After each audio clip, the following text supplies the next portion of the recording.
se acerca. No hay escapatoria. Durante Halloween, desaparece el velo existente entre este mundo y el más allá. Y entonces se abren los infiernos.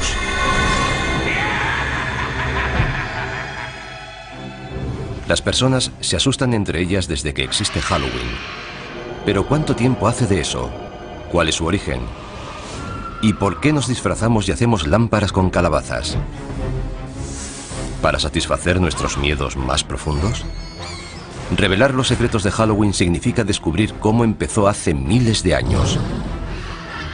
Así que cierren las puertas, pongan la luz en penumbra y no se asusten mientras escarbamos en la verdadera historia de Halloween.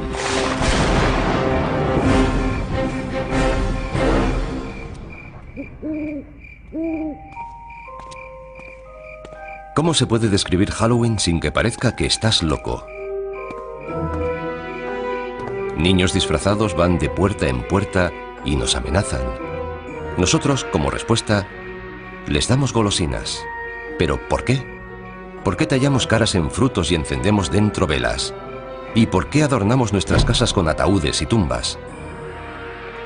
Lo cierto es que disfrutamos pasando un miedo de muerte. Halloween consiste en ser otro, en salir de nuestra propia piel. Lo soportamos porque sabemos que es solo una noche.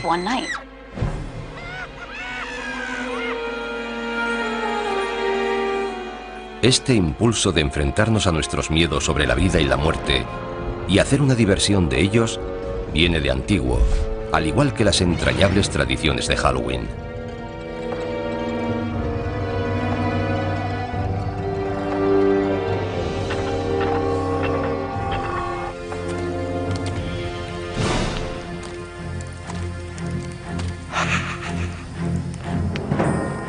Tiene un origen muy antiguo que se remonta al calendario celta. Las tribus celtas dividían el año en una mitad luminosa y otra mitad oscura.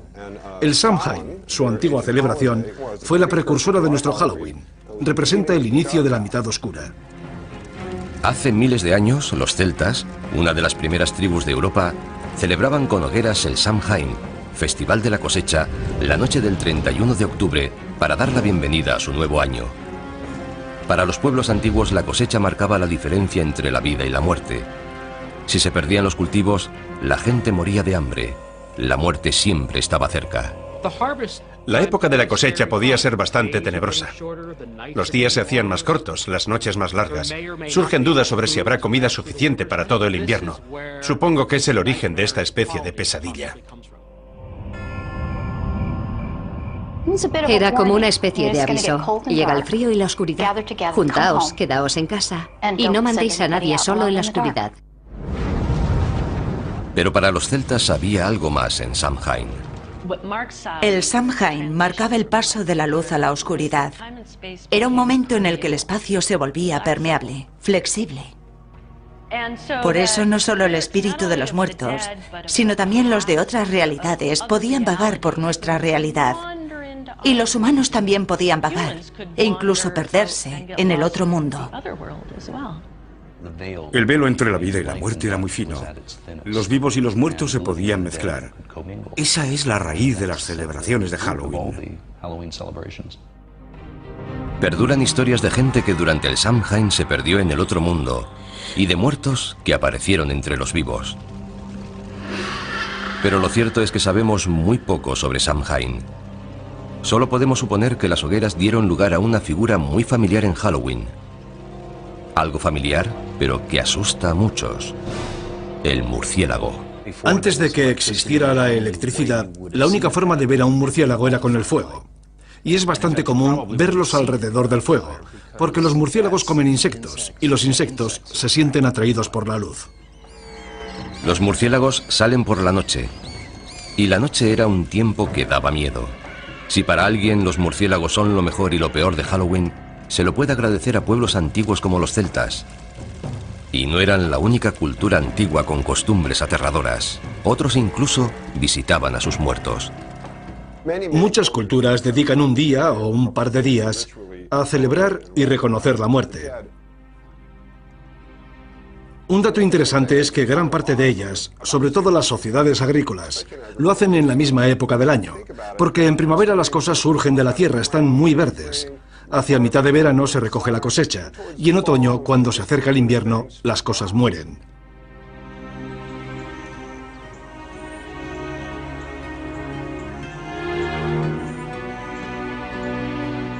Pero ¿cómo han llegado hasta nuestros días esas tradiciones antiguas? En la cultura occidental fueron preservadas principalmente por los cristianos. En un curioso e inesperado giro de la historia, cuando el cristianismo se comenzó a extender, adoptó y readaptó las costumbres paganas en vez de intentar acabar con ellas. Eso facilitaba la conversión de los paganos. Un festival pagano clave que recibió el maquillaje cristiano fue Lemuria. En él, los celebrantes aplacaban a la muerte y culminaba el 13 de mayo. Era el más espeluznante de los días que tenía el calendario romano para celebrar la muerte. Durante Lemuria, lo que denominaban las larvas, los fantasmas de los fallecidos volvían para perseguir a la gente. Para acallar a los muertos, los paganos romanos echaban leche sobre sus tumbas o les ofrecían pastelitos. Pero en el siglo VI después de Cristo, la Iglesia adoptó Lemuria, convirtiendo el 13 de mayo en el Día de Todos los Santos, un día en honor de los muertos más sagrados de la cristiandad. Establecer esa fiesta fue un intento de cristianizar aquel festival pagano, pero se hizo manteniendo muchos de sus significados. La versión cristianizada de Lemuria tuvo tanto éxito que los líderes de la Iglesia tomaron la decisión de crear Halloween. Trasladaron el Día de Todos los Santos, o Hallows Day, al 1 de noviembre, para quitar toda la fuerza al Samhain pagano. Como Samhain se celebraba la noche del 31 de octubre, antes del Día de Todos los Santos, el 1 de noviembre, la gente comenzó a llamar a Samhain All Hallows Evening, la víspera a All Hallows Day. El término se fue acortando hasta convertirse en All Hallows Even y finalmente en Halloween. Luego, para jugar sobre seguro, la Iglesia dio un paso más, añadiendo una fiesta no solo en honor de los santos, sino de todos los cristianos. El 2 de noviembre se convirtió en el Día de los Difuntos, un día autorizado por la Iglesia en honor de los difuntos. Eso es muy importante para Halloween, porque de ahí nace la asociación de Halloween con los difuntos y lo sobrenatural. Así que, gracias a la Iglesia por inspirar los elementos espeluznantes de Halloween. Pero esperen, todavía hay más. La Iglesia también ayudó a establecer la tradición del truco o trato. Todo comenzó durante la Edad Media, en el Día de los Difuntos, cuando los sacerdotes dijeron a los cristianos que rezaran por las almas atrapadas entre el cielo y el infierno en un mundo de tinieblas llamado purgatorio. El purgatorio no era un lugar agradable. No es el infierno. No es tan malo como el infierno, pero aún así es bastante desagradable. Se sufre atascado allí. Afortunadamente puedes hacer algo por esas almas. Puedes rezar por ellas. ¿Y cómo salían las almas del purgatorio?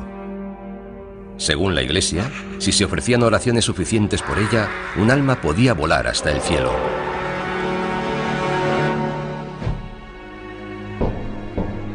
Esto condujo a una costumbre medieval que guarda mucha similitud con el truco o trato actual.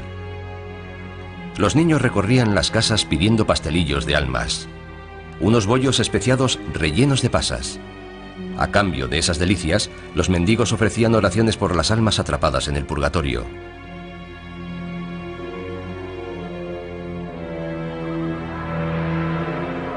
Este precursor del truco o trato actual se convirtió en una preocupación para los cristianos medievales, al igual que otro futuro elemento esencial para Halloween: las brujas. Para la gente de la Edad Media era perfectamente lógico creer que había demonios y brujas. Si había demonios y brujas y eran responsables de las cosas malas del mundo, era lógico perseguirlos y matarlos. Así veían el mundo. El pánico a las brujas del siglo XVI contribuyó a establecer el aspecto del personaje que para muchos personifica Halloween. Casi siempre mujeres, las brujas eran consideradas aliadas de Satán. Seguramente eran curanderas que tenían remedios y ritos transmitidos oralmente de generación en generación. En algún momento, por alguna razón, comenzaron a resultar sospechosas para la gente religiosa que la rodeaba. Y muchos de los símbolos asociados con estas mujeres, que seguramente vivían solas, y por supuesto es probable que fueran excéntricas, se acabaron relacionando con las brujas. Con el tiempo, a medida que más y más mujeres fueron siendo acusadas de brujería, sus objetos cotidianos de cocina adquirieron dimensiones siniestras y se han convertido en iconos de Halloween. Algo tan mundano como una escoba se convirtió en un elemento del mal, además de en un medio de transporte. Otro accesorio presente en la guarida de todas las brujas era perfecto para cocinar pociones maléficas: la marmita. Las marmitas se hicieron muy populares. Naturalmente, era algo que había en todos los hogares de la Edad Media. Era un elemento básico para cocinar. El sombrero puntiagudo de las brujas fue una variación del sombrero de las mujeres del campo medievales. Y por supuesto el misterioso asesino acechante con ojos resplandecientes: el gato. No es de extrañar que se asocie a los gatos con las brujas y Halloween. Los gatos son un poco enigmáticos. Además, suelen estar cerca de los fogones y de las escobas. Por eso se los asocia con la brujería y Halloween. Gatos negros y brujas, cementerios y fantasmas. Los elementos aterradores de la gran noche gótica norteamericana iban tomando forma. Estas figuras macabras no tardaron en pasar al Nuevo Mundo, donde han ayudado a crear el gran espectáculo que conocemos hoy.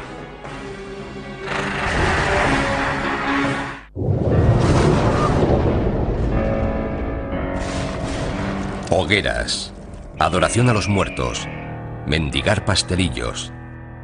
Los elementos del Halloween actual acosaban a Europa a finales del siglo XVII. Pero todavía no se habían unido formando una aterradora fiesta laica. La historia comenzó a consolidarlos y a dar vida a una extraña celebración de la muerte. La muerte es la base de esta fiesta. Tanto si se trata de la amenaza de la muerte, si hay una mala cosecha, el fin de una era y el comienzo de una nueva. Esta idea del ciclo sin fin de la vida y la muerte, de la renovación, forma parte de muchas celebraciones, no solo de Halloween. Este periodo vio la influencia constante de uno de los elementos más coloristas de Halloween: la máscara. Con frecuencia aparecía asociada a otra tradición de Halloween: la destrucción. Los pendencieros mendigos de la Noche de Todos los Santos consumían también buenas dosis de alcohol, y las peticiones de comida y bebida se fueron haciendo más amenazadoras. Las máscaras ayudaban a ocultar la identidad. Los límites entre la vida y la muerte, y entre las normas sociales y la anarquía, se desdibujaban cuando el día se hacía noche en All Hallows Eve. En Inglaterra derivó en costumbres especiales que incluían disfrazarse e ir de casa en casa haciendo representaciones cortas. Al final de las actuaciones eran recompensados con comida y a veces dinero. ¿Se trataba de truco o trato? No exactamente, pero había cierta semejanza. En el siglo XVII, en Inglaterra, muchas de esas costumbres sobrevivieron solo en las zonas rurales, pero aparecían pronto en las calles de las ciudades gracias a un terrorista procatólico llamado Guy Fawkes. El 5 de noviembre de 1605, Fawkes intentó volar la Cámara de los Lores de Londres con 36 barriles de pólvora. Guy Fawkes fue juzgado, declarado culpable y ahorcado. Y según la leyenda, su cuerpo fue descuartizado y arrojaron los pedazos al fuego. Al año siguiente y todos los años posteriores, en el aniversario del ataque fallido, los niños de Londres se burlaron del recuerdo de Guy Fawkes, causando el caos en las calles, manifestándose, mendigando y haciendo hogueras. En la actualidad, en toda Inglaterra se le llama el Día de Guy Fawkes o la Noche de las Hogueras. El día de Guy Fawkes es el 5 de noviembre, una fecha muy próxima a Halloween. Así que mucha de la energía que se ponía en Halloween se comenzó a trasladar al día de Guy Fawkes. Aunque todavía no se trataba de nuestro Halloween, tenía todos los elementos, niños y adultos aprovechándose de la oscuridad de la noche y divirtiéndose. Pero ¿podría esta forma pagana de celebración cruzar el Atlántico y perturbar el santuario del Nuevo Mundo? No, si los colonos puritanos lo podían impedir. La visión del mundo de los puritanos se basaba en gran parte en la Biblia. Y en la Biblia, además de Dios, aparecen demonios, ángeles, toda una colección de seres sobrenaturales. Ellos se enfocaron en las fuerzas del mal. Para los puritanos de Nueva Inglaterra, lo sobrenatural era una fuerza oscura y amenazadora, no la superstición inofensiva que inspiraba una fiesta. Pese a sus esfuerzos por acabar con la tradición de Halloween antes de que arraigara, un par de celebraciones del día de Guy Fawkes llegaron hasta la costa de América. Otros colonos toleraban e incluso adoptaban las tradiciones que los puritanos consideraban como una amenaza. Se había plantado la semilla de una celebración que se convertiría en el Halloween norteamericano. Se encuentran retazos aquí y allá de gente celebrando fiestas de disfraces o algo similar. Pero es difícil señalar algo a lo que de verdad se pueda llamar Halloween. Por ejemplo, hay una descripción de 1883 de un Halloween. No trataba de una fiesta, sino de una pequeña reunión alrededor del fuego donde se contaban historias de fantasmas. Algo más espeluznante. La imagen de un espíritu o fantasma se iba a unir a los esqueletos y las brujas en una danza macabra de Halloween. A mediados del siglo XIX, Norteamérica se preparaba para una celebración mucho más oscura. Al cabo de 4 largos años, la Guerra Civil acabó en 1865 con más de 500.000 de muertos. La Guerra Civil dejó atrás tal cantidad de cadáveres sin identificar que este país estaba obsesionado con la muerte. La mayoría de los soldados murieron en lugares desconocidos. Nadie sabía qué les había pasado. Así que había un sentimiento muy profundo de puede que vuelvan, quizá no estén muertos. Es perfectamente lógico que la gente contara historias de fantasmas. Las primeras historias de fantasmas de Halloween eran sobre gente que volvía a casa. Es la época en la que empezó de verdad la historia del Halloween norteamericano. Después de la Guerra Civil, cuando los inmigrantes escoceses e irlandeses trajeron con ellos sus costumbres rurales del Halloween del Viejo Mundo, colaboraron a que se fijaran más las tradiciones del Halloween norteamericano. Para los escoceses era una noche que daba miedo. Hasta muy tarde se siguió hablando del coco en Halloween. El coco, una especie de fantasma amorfo, molesto, que acosaba a los niños escondido bajo las camas, llamando a las ventanas o acechando desde puertas y torniquetes. Se creía que había cocos de muchos tipos, lo que significaba que la noche de Halloween, al cruzar cualquier puerta, podía haber algo esperándote. El símbolo más conocido de Halloween, las calabazas farol o jack-o'-lantern, también empezó como una tradición europea, pero el prototipo no se tallaba en una calabaza. Hay una leyenda importante acerca de un personaje llamado Jack O'Lantern. Jack era un follonero. Era tan malo que consiguió incluso que lo echaran del infierno, que no es fácil de conseguir. Pero el demonio sintió pena por él, así que sacó un ascua del fuego del infierno y se la dio a Jack. Jack cogió el ascua, la colocó dentro de un nabo vaciado y se fue por el mundo. Esa es la leyenda de Jack O'Lantern. Siguiendo una vieja costumbre europea, los niños tallan sus propias jack-o'-lanterns en nabos y las iluminan con velas. La primera referencia que tenemos en los Estados Unidos de la jack-o'-lantern pertenece a Nathaniel Hawthorne, el autor de Cuentos 2 veces contados. Habla de alguien con un abrigo raído, lleno de agujeros, que cuando se exponía a la luz brillaba como una jack-o'-lantern. Los norteamericanos mejoraron la tradición de la jack-o'-lantern. Cambiaron el duro nabo del Viejo Mundo por una calabaza grande y redonda, y apareció el sello de identidad de Halloween. Durante la Guerra Civil, las posibilidades expresivas de tallar las calabazas eran muy conocidas. La fantasmagórica calavera reducida que era el nabo en el Viejo Mundo había dado origen a algo más impresionante. Por lo general, las calabazas se cosechan hacia Halloween, y los niños se dieron cuenta de que la Jack-o'-lantern podía ser la mejor arma de un bromista la noche de Halloween. Los niños se dieron cuenta de que podían hacer algo fantástico. Podían coger una calabaza, vaciarla y colocar dentro una vela. Luego podían coger la calabaza, colocarla sobre un palo, poner una sábana alrededor e ir por ahí con ella. La podían colocar delante de una ventana y era una imagen aterradora. Las Jack-o'-lanterns se convirtieron rápidamente en la cara de Halloween, y los inmigrantes escoceses e irlandeses también trajeron con ellos el Halloween más bullicioso y bromista. En la noche de Halloween, a finales del siglo XX, había un mundo oscuro de problemas esperando a los muchachos norteamericanos.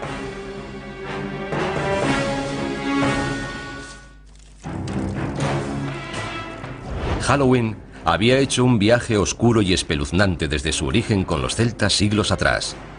En la Edad Media se convirtió en una celebración cristiana para honrar a los muertos. Hacia el siglo XVI se convirtió en una bulliciosa celebración infantil marcada por las peticiones y las bromas. Hacia 1880, Halloween pasó a los pueblos y ciudades de América. Pero la fantasmagórica cara de Halloween fue reinventada con sombras horripilantes de naranja y negro a comienzos del siglo XX. Por primera vez, los artistas de la época unieron todos los elementos espeluznantes y los asociaron a Halloween. Esqueletos, telas de araña, calabazas y murciélagos establecieron el aspecto de Halloween que ahora conocemos. Entre esas imágenes están los fantasmas con sábana blanca. La sábana que llevan los fantasmas tiene su origen en la mortaja, la tela con que tradicionalmente se envolvía a los cadáveres antes de enterrarlos. ¿Y las Jack-o'-lanterns? La gran sonrisa recuerda el rictus de la cara del muerto, igual que la nariz triangular. Aunque se considere como algo divertido, la muerte sigue estando presente en esta imaginería. Los demonios con cuernos provienen de la descripción medieval de Satán. ¿Y las brujas? De la histérica caza de brujas que barrió Europa y la América puritana.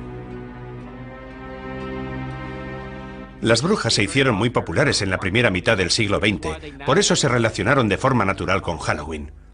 Pero hubo un cambio en nuestra forma de percibir a las brujas. Las brujas del siglo XIX eran viejas, tenían la nariz grande y verrugas. Las brujas del siglo XX son más atractivas, lo que hace que Halloween, además de dar miedo, resulte un poco travieso. Halloween, además de vestir los viejos disfraces con disfraces nuevos, también iba creando nuevas tradiciones y bastante malas. ¿Se estaba saliendo de cauce Halloween a principios del siglo XX?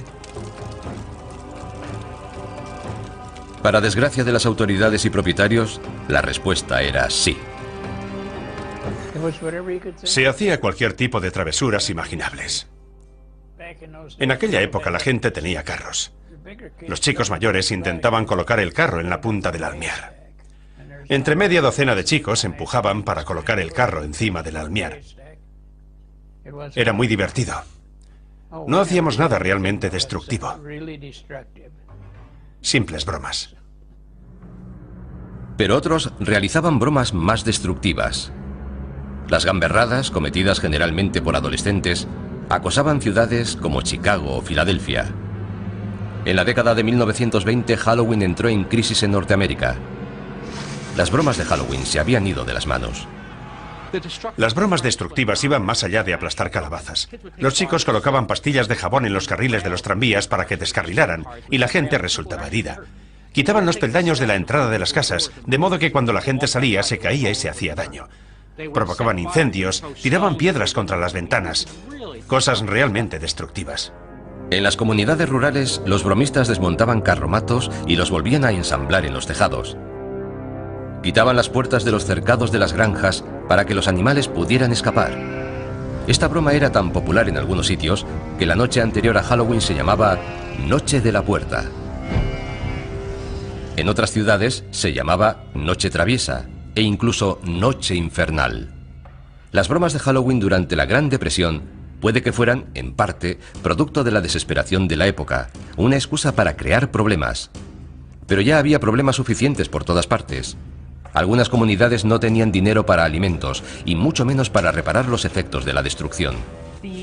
El Halloween de 1933 fue calificado como Halloween negro por muchos periódicos debido a la destrucción que hubo en las ciudades.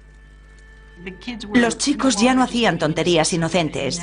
Ahora rompían bombillas de las farolas, incendiaban edificios, rompían las ventanillas de los coches. Si Halloween quería perdurar, tenía que cambiar. Los colegios, los departamentos de policía y otras asociaciones civiles promovieron de manera muy activa la idea de apaciguar Halloween. También empezaron a organizar todo tipo de actividades para entretener a los chicos. Fiestas por la ciudad, concursos de disfraces, juegos, todo lo que se les ocurría para que la gente dejara de hacer gamberradas. Las empresas de artículos para fiestas, Denison y Beisel, ayudaron en los esfuerzos cívicos. Denison publicó una serie de guías de Halloween llamadas Libros de Duendes, que indicaban formas para transformar Halloween de una noche de gamberradas en una noche de fiesta. Denison fue una de las primeras empresas en darse cuenta de que se podía ganar dinero con Halloween. Comenzaron a poner a la venta su material para Halloween en tiendas de toda Norteamérica. También fabricaban máscaras y disfraces de papel. Ese fue el principio. Fue la primera vez que se fabricaban y comercializaban disfraces confeccionados específicamente para Halloween. Antes de eso, los disfraces siempre se habían hecho en casa. Cuando era niño no había disfraces de Halloween, como los que se llevan ahora. Ibas con mono, con vaqueros o con ropa desaliñada. Pero no ibas a la tienda a comprar un disfraz para Halloween. Simplemente ibas un poco llamativo. Los disfraces de papel eran elegantes y mejores que los hechos en casa, pero tenían sus inconvenientes. Por desgracia, mucho de aquel papel era inflamable. Me sorprendió la cantidad de notas de periódicos que encontré sobre disfraces que habían ardido. Al poco tiempo, otros fabricantes que se querían introducir en el mercado infantil de disfraces para Halloween comenzaron a hacer disfraces más duraderos. Los primeros disfraces confeccionados de Sears aparecieron hacia 1930 y ya no pararon. Los disfraces se inspiraban en los personajes de la radio y los tebeos. Disfraces para fiestas, disfraces para el campo, para desfiles callejeros, para fiestas en los colegios, fiestas en las iglesias. Halloween era un gran acontecimiento social. Los desfiles de Halloween también contribuyeron a sacar la celebración de las sombras y llevarla a la vista del público. Puede que Allentown, Pensilvania, celebrara el primer desfile en 1905, pero otras poblaciones no tardaron en seguirla. Toms River, Nueva Jersey, en 1919, Anoka, Minnesota, en 1920. Desde aquella época, Anoka ha celebrado el desfile todos los años. De hecho, la ciudad se llama a sí misma la capital mundial de Halloween.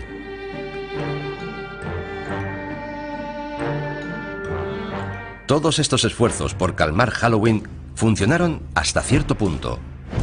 Pero lo que de verdad necesitaba Halloween era una tradición completamente nueva. Y no tardaría en aparecer una, pero la nueva tradición no sería más que una variación de una costumbre muy antigua de Halloween.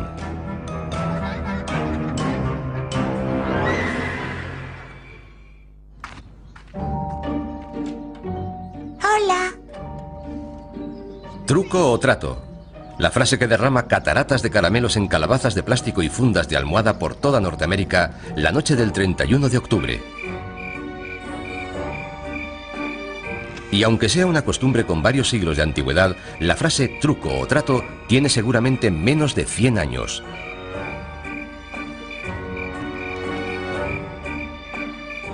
Truco o trato es algo muy nuevo. La gente cree que truco o trato tiene siglos, pero no es así.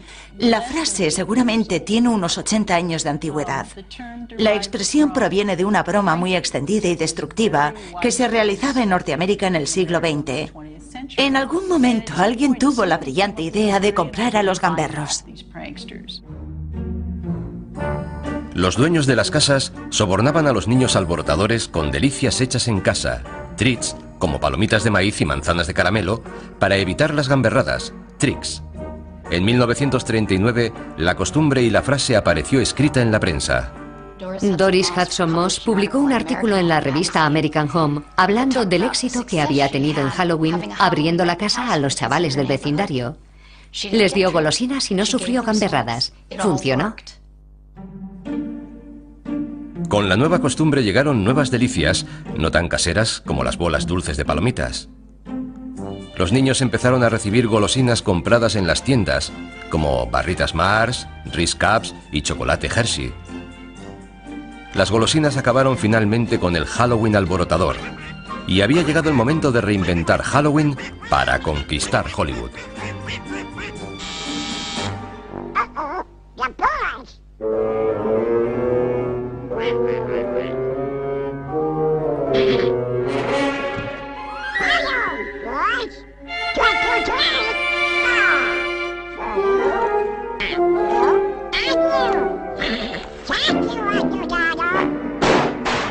Halloween se estaba convirtiendo en un fenómeno de la cultura pop, una fiesta nacional adoptada por millones de personas que se lanzaban como carroñeras a disfrutar de dulces fabricados de manera industrial. De niño me encantaba Halloween. Participaba de forma activa. Me encantaban los rituales y las bromas. Me encantaban las travesuras. Me encantaba ir de casa en casa disfrazado pidiendo caramelos y la fiesta que había luego. Era algo fantástico. En 1966 Halloween encontró un hogar donde toda la cultura pop acabó por hacerlo: la televisión. Halloween rompió marcas cuando América hizo Truco o Trato con Charlie Brown. La idea de la gran calabaza proviene, por supuesto, de una tira de cómic. Sparky Schultz decidió que sería muy divertido que uno de los niños se liara con las fiestas. Por eso Linus vuelve todos los años a la huerta de la calabaza. Who are you writing to, Linus? This is the time of year to write to the Great Pumpkin. On Halloween night, the Great Pumpkin rises out of his pumpkin patch and flies through the air with this bag of toys for all the children. You must be crazy. When are you going to stop believing in something that isn't true? When you stop believing in that fellow with the red suit and the white beard. La televisión y la tira de cómic más popular dieron a Halloween el sello de aprobación no oficial. La festividad no había sido tan popular en toda su historia. Pero los dibujos animados sobre Halloween para niños eran una cosa y una película para adultos con Halloween como tema otra muy distinta. Nadie lo había intentado antes, es decir, hasta que el director John Carpenter se decidió a hacerlo en 1978 con el clásico La Noche de Halloween. La idea de llamar a mi película La Noche de Halloween se le ocurrió al distribuidor. Cuando lo dijo pensé, es perfecto, nunca se había hecho una película basada en Halloween. Fue como una revelación. ¿Cómo no se te ha ocurrido hace años? Es una idea genial. Esa película costó $325.000 y dio origen a una saga que recaudó más de $500 millones y abrió un nuevo campo, elevando las películas de terror de serie B a la de respetado cine de género. Y por accidente redefinió también nuestra actitud ante las máscaras de Halloween. Todo empezó cuando el escaso presupuesto para guardarropa obligó al equipo a crear una máscara para el malo, Michael Myers, con apenas nada.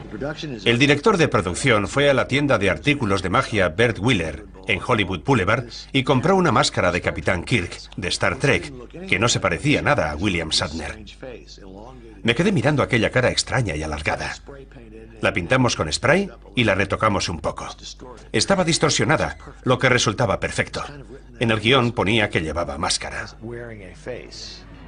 La máscara improvisada y el villano que había detrás de ella no tardaron en convertirse en figuras emblemáticas de Halloween. Michael Myers, aunque la película original se estrenó en 1978, sigue siendo uno de los personajes de Halloween más famosos de todos los tiempos. La idea de un acosador con máscara amenazando a los jóvenes en Halloween desvió del foco de atención de Halloween de los fantasmas y los duendes hacia la maldad humana. Pero aquella máscara anodina hizo mucho más. Contribuyó a redefinir los límites de lo que podían ser las máscaras de Halloween. Y fue el preludio de la nueva cara de Halloween en el nuevo milenio.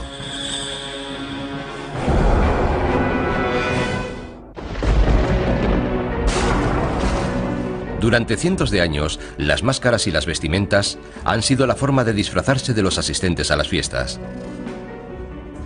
Ahora se han convertido en un negocio que mueve millones. Una tienda dedicada a Halloween en Burbank, California, Halloween Town. Se ha hecho tan famosa que abre 12 meses al año para satisfacer las necesidades de disfraces de sus clientes. Teníamos este negocio desde hacía 10 años y queríamos que fuera algo especial. Así que decidimos abrir todo el año, tener una tienda permanente decorada de forma aterradora. Pone a la gente de humor para comprar en Halloween. Hay material para Halloween por toda la tienda, pero el corazón del negocio de Halloween Town son las máscaras. Tenemos decenas de máscaras, tenemos los mejores zombies, los mejores payasos. Las máscaras y los disfraces han sido siempre un buen método para librarse de las culpas. En una situación como Halloween, resultan perfectos. De niño me encantaban las caretas, pero por lo general, en la tienda local, solo encontrabas plástico de mala calidad, máscaras endebles que perdían la forma.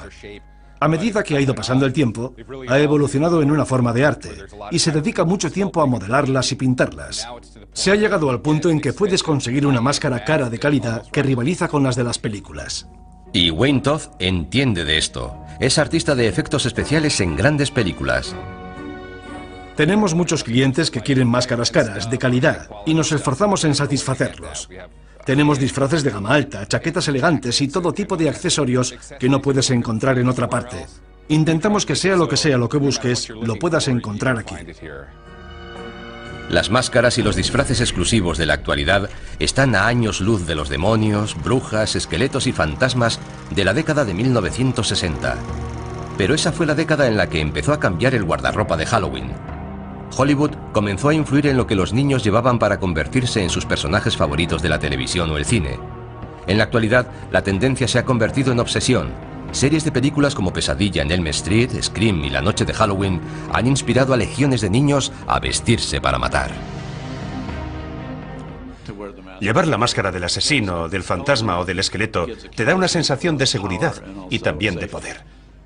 Porque el monstruo no te puede atrapar si tú eres el monstruo. Las máscaras de los asesinos psicópatas forman parte de la evolución de los gustos en Halloween. La única regla ahora es que no hay reglas. Las máscaras se inspiran en la cultura pop, la religión, la política, lo que sea. Y cada vez más las caras que hay detrás de ellas no son de niños, sino de adultos. Halloween se ha convertido en una actividad para adultos. Y no creo que fuera ese el caso hace 50 o 60 años. Se trata de un día específicamente dedicado a que puedas ser lo que no eres normalmente. Te puedes ocultar detrás de una máscara, puedes llevar ropa que jamás llevarías el resto del año, y la gente disfruta con ello. Lo cierto es que el Halloween del siglo XXI es tanto una fiesta para adultos como para niños. Tenemos niños que han crecido y sienten mucha nostalgia por Halloween. Así que Halloween vuelve a cambiar y se convierte en una celebración para adultos. El negocio actual de Halloween atiende a todo el que se quiera unir al espíritu de la celebración con fiestas temáticas y atracciones como casas encantadas. Hace 50 años, cuando eras demasiado mayor para truco o trato, te tenías que quedar en casa repartiendo caramelos. No tenías actividades para hacer. En la actualidad hay una industria imaginativa de casas encantadas para adultos. En los Estados Unidos funcionan todos los años unas 4.000 casas encantadas.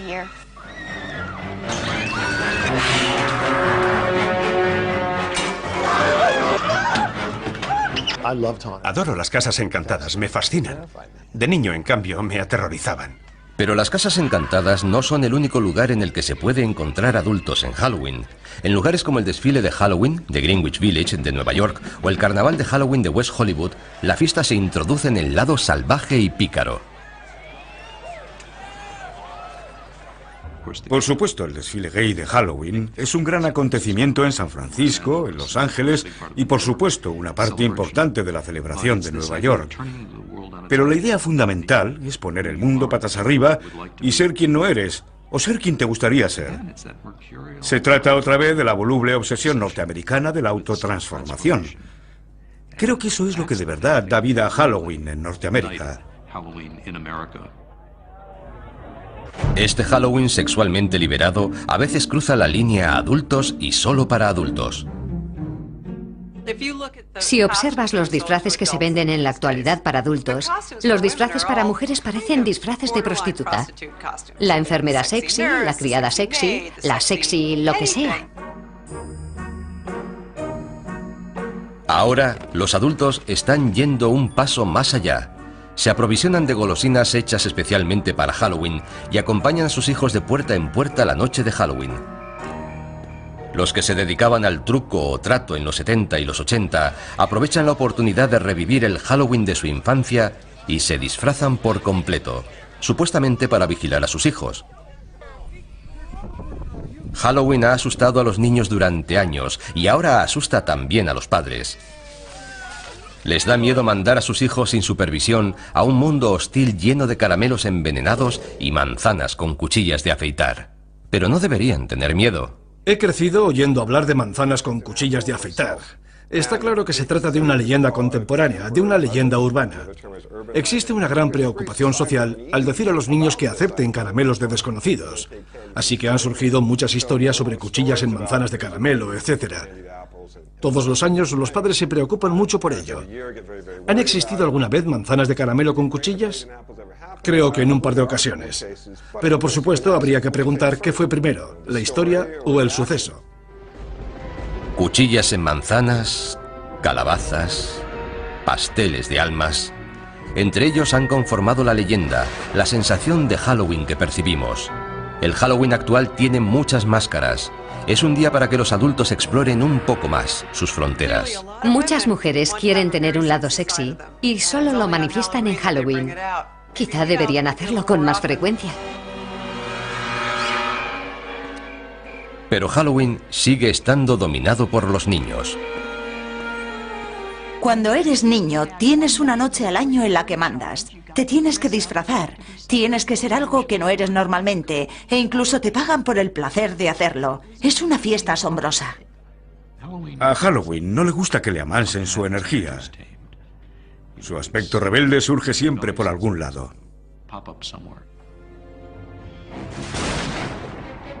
Si miramos con atención, veremos que Halloween es un escaparate de todo lo que teme el hombre.